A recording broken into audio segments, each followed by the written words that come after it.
আসসালামু আলাইকুম দর্শক, কেমন আছেন? আশা করি ভালো আছেন। এই মুহূর্তে আমরা চলে আসলাম সেই আকর্ষণীয় 7 মাইল বাজারে, যেখানে সপ্তাহে 7 দিন, তা 7 দিনই তরকারি বেচা কিনা হয়।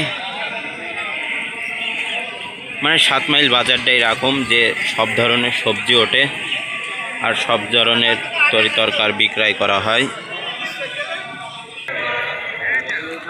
এই যে দেখেন ক্রেতা ভাইরা ছোট পটলগুলো বাছাই করছে, যেটা বড় পটল বিক্রয়। দেখুন কি সুন্দর কাঁকরোল, পটল সব একজন এক এক জায়গায় ঢেলে থেয়েছে। এগুলো আমরা ঠিকাদার বাস্তা সেলাই করে রেখে দিয়েছে। লাউগুলো দেখেন কি সুন্দর দেখা যাচ্ছে, ঠিকাদারভাবে সাজাই দিয়েছে। আপনারা সবাই আমাদের সাথে থাকবেন, লাইক করবেন, শেয়ার করবেন, কমেন্ট করবেন। আল্লাহ হাফেজ। বেশি বেশি করে শেয়ার দেবেন।